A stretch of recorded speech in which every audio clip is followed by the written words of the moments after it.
Assalamualaikum warahmatullahi wabarakatuh. Salam Om Swastiastu. Nama budaya salam kebajikan. Perkenalkan, nama saya John Fernando Kusna Senaga dengan NIM 21042 11000004. Di sini izinkan saya untuk menjelaskan materi mengenai filsafat. Filsafat adalah kata yang sering kita dengar dalam kehidupan sehari-hari. Filsafat sendiri juga memiliki ahli-ahli filsafat. Filsafat secara etimologis diambil dari bahasa Yunani yaitu filosofia yang artinya cinta kebijaksanaan. Sebagai contoh, sebagai seorang pedagang, filsafat saya adalah meraih keuntungan sebanyak-banyaknya. Yang kedua, saya sebagai seorang prajurit TNI, filsafat saya adalah mempertahankan tanah air Indonesia dari serangan musuh sampai titik darah terakhir. Dari contoh tersebut, saya mendapatkan bahwa definisi dari filsafat adalah hal yang fundamental yang bersifat kebijaksanaan maupun kebijakan dalam melakukan karir yang kita lakukan. Sebagai warga negara Indonesia, tentunya kita memiliki hal yang bersifat fundamental. Hal yang bersifat fundamental dari bangsa Indonesia yaitu Pancasila.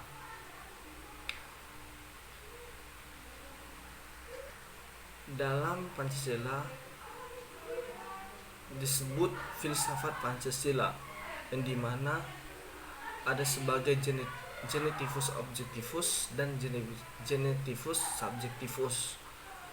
Mengapa demikian? Dengan pengertian genitivus objektivus adalah nilai-nilai Pancasila dijadikan sebagai objek yang dicari landasan filosofinya berdasarkan sistem-sistem dan cabang-cabang filsafat yang berkembang di barat, yang dimana artinya adalah nilai Pancasila ini adalah bersifat objek, namun filosofinya ini diambilkan berdasarkan cabang-cabang filsafat yang berkembang di barat sana. Seperti contohnya Notonagoro menganalisis nilai-nilai Pancasila berdasarkan pendekatan substansialistik filsafat Aristoteles, sebagaimana yang terdapat dalam karyanya yang berjudul Pancasila Ilmiah Populer.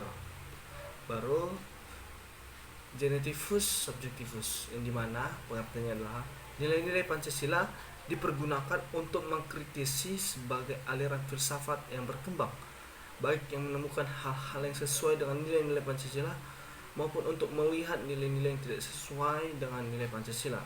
Selain itu, nilai-nilai Pancasila tidak hanya dipakai dasar bagi pembuatan peraturan perundang-undang, tetapi juga nilai-nilai Pancasila harus mampu menjadi orientasi pelaksanaan sistem politik dan dasar bagi pembangunan nasional.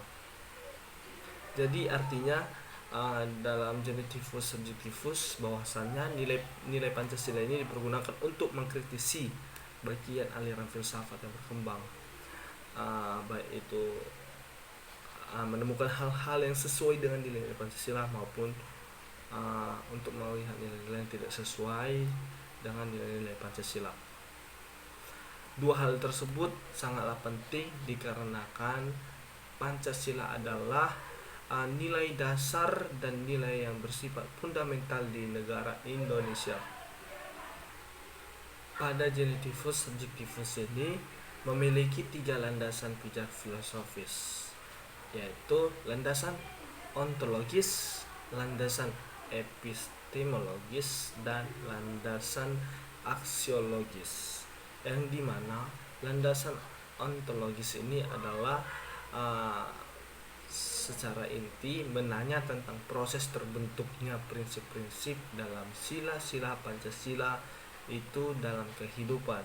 Lalu ada landasan epistemologis, yang dimana ini adalah terkait dengan sarana dan sumber pengetahuan, sebagaimana dengan arti sila-sila tersebut, yaitu sila 1, 2, 3, 4, 5 ini digali dari mana.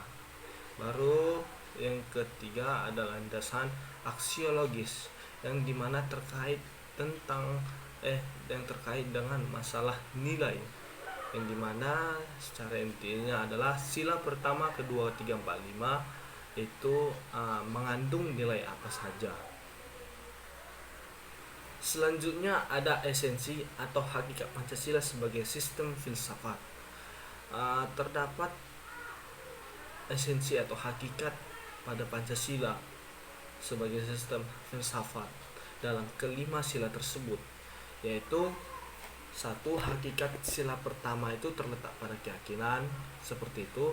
Yang kedua, hakikat sila kemanusiaan adalah manusia pluralis yang terdiri atas tiga monus dualis, yaitu susunan kodrat jiwa raga, sifat kodrat makhluk individu atau sosial, dan kedudukan kodrat makhluk pribadi yang otonom dan makhluk Tuhan. Yang ketiga itu ada hakikat nilai persatuan terkait dengan semangat kebangsaan. Rasa kebangsaan terwujud dalam bentuk cinta tanah air. Sila keempat hakikatnya adalah terletak pada prinsip musyawarah, yang artinya keputusan yang diambil lebih didasarkan atas semangat musyawarah untuk mufakat, bukan membenarkan begitu saja pendapat mayoritas tanpa peduli pendapat minoritas. Yang kelima, sila kelima hakikatnya adalah terwujud dalam tiga aspek, yaitu keadilan distributif, legal, dan komutatif, di mana keadilan distributif adalah keadilan bersifat membagi dari negara kepada warga negara. Keadilan legal adalah kewajiban warga negara terhadap negara atau dinamakan keadilan bertaat, dan keadilan komutatif adalah keadilan antar sesama warga negara. Selanjutnya terdapat urgensi Pancasila, yang dimana meletakkan Pancasila sebagai sistem filsafat dapat memulihkan harga diri bangsa Indonesia sebagai bangsa yang merdeka dalam politik, yuridis, dan juga merdeka dalam mengemukakan ide-ide pemikirannya untuk kemajuan bangsa baik secara material maupun spiritual. Juga Pancasila sebagai sistem filsafat membangun alam pemikiran yang berakar dari nilai-nilai budaya bangsa Indonesia sendiri, sehingga mampu dalam menghadapi berbagai ideologi dunia. Selain itu, Pancasila sebagai sistem filsafat yang menjadi way of life sekaligus way of thinking bangsa Indonesia untuk menjaga keseimbangan dan konsistensi antara tindakan dan pemikiran. Bahaya yang ditimbulkan kehidupan modern dewasa ini adalah ketidakseimbangan antara cara bertindak dan cara berpikir, sehingga menimbulkan kerusakan lingkungan dan mental dari suatu bangsa. Seperti kata-katanya adalah urgensi Pancasila, jadi bersifat mendesak. Pancasila ini sebagai sistem filsafat dapat menjadi dasar pijakan untuk menghadapi tantangan globalisasi.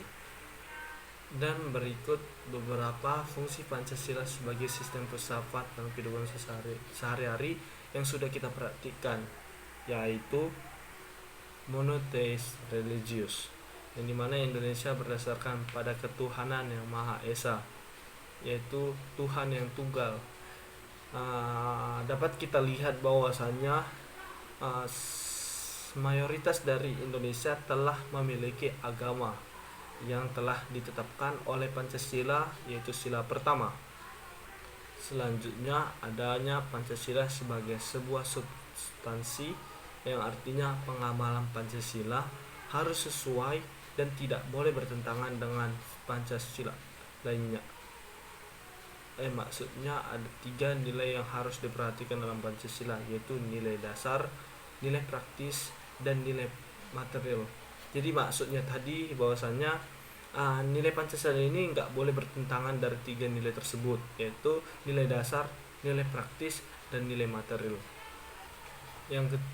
Selanjutnya adanya Pancasila sebagai sebuah realita, di mana artinya Pancasila hendaknya ada dalam setiap warga negara Indonesia, yang diartikan sebagai warga negara Indonesia diwajibkan untuk menaati dan mengamalkan nilai Pancasila, seperti contoh pada sila ketiga, sila keempat, maupun sila kedua.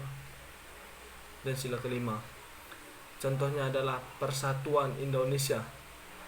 Nilai persatuan Indonesia adalah sila yang bisa dikatakan bersifat fundamental, bahwasanya bangsa dan negara Indonesia terdiri dari warga negara Indonesia yang bersatu.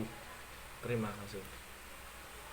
Sekian dari saya mengenai filsafat. Nama saya John Fernando Christian Sinaga dengan NIM 21042 110004. Terima kasih.